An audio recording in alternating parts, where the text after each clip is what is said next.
Genesis, the first chapter, and verse 26 to 29.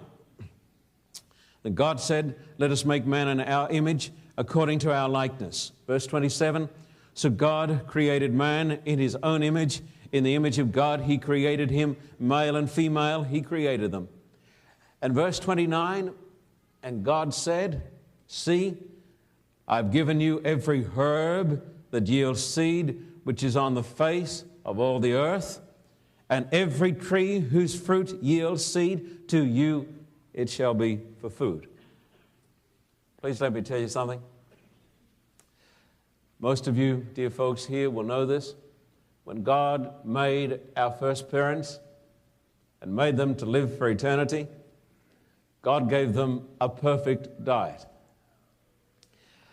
Most of us, when we get a motor car, the first thing we do is to look at the operating instructions. What sort of oil needs to go into the engine? What sort of lubricant? And so forth.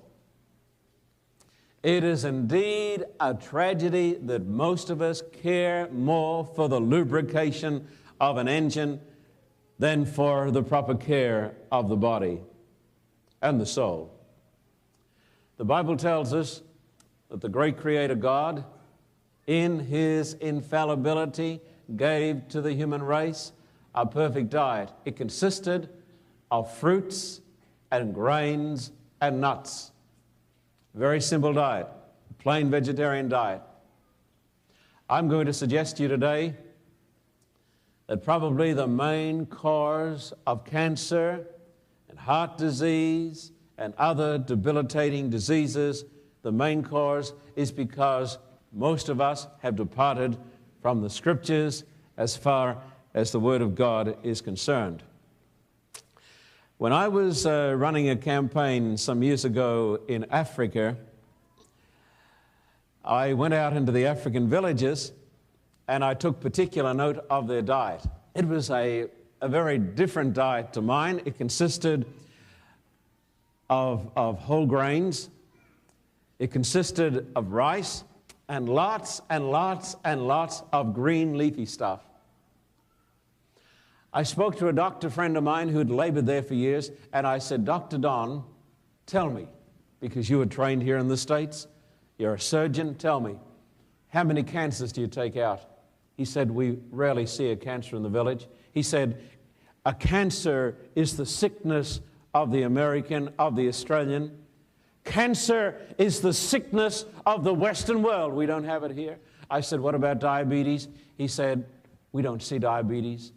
"How many people do you see die of heart disease?" He said, "It is virtually unknown. These are the diseases of the Western world that we have brought upon ourselves by our violation of the laws of God."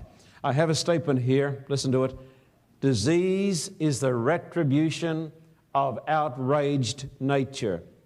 The main reason that we suffer from cancer, now this is a difficult thing to tell you. Some of you may say, "I don't want to hear it." I'm going to say it because it's the truth. The main reason we are suffering from these fearful diseases like cancer and heart disease is because we are eating too much fat, too much sugar, too much salt, and too many refined foods.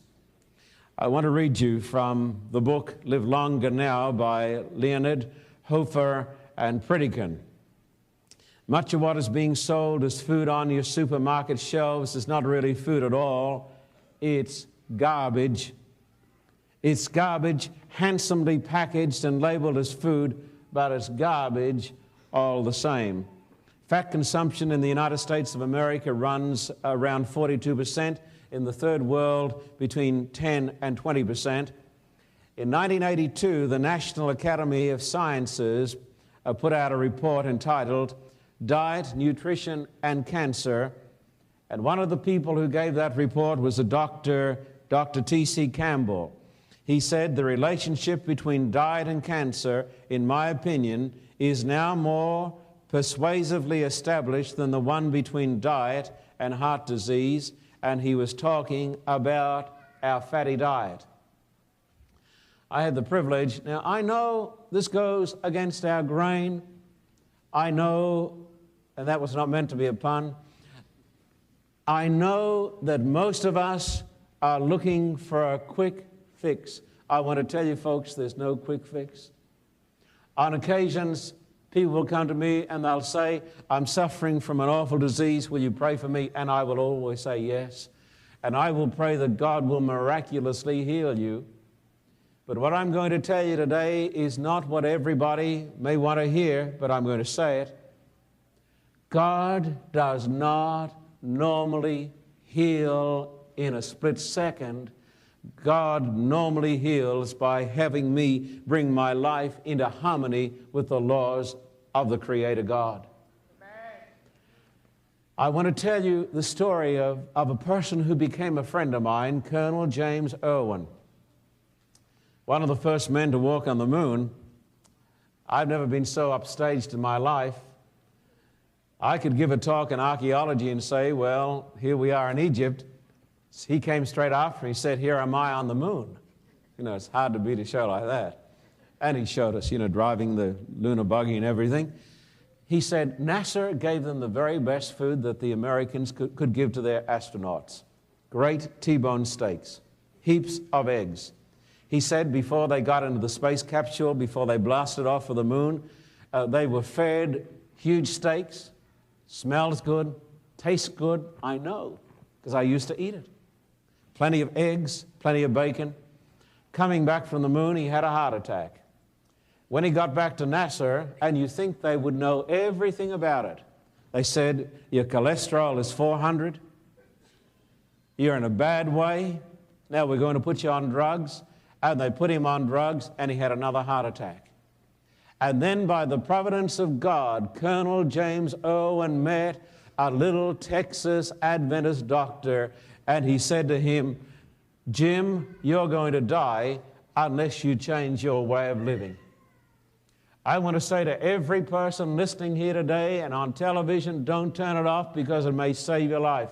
You're going to die. Many of you here are going to die unless you and I change our way of living. We need to return to the health laws of the Bible. Most of what Hillary Clinton is talking about, most of it could be eliminated.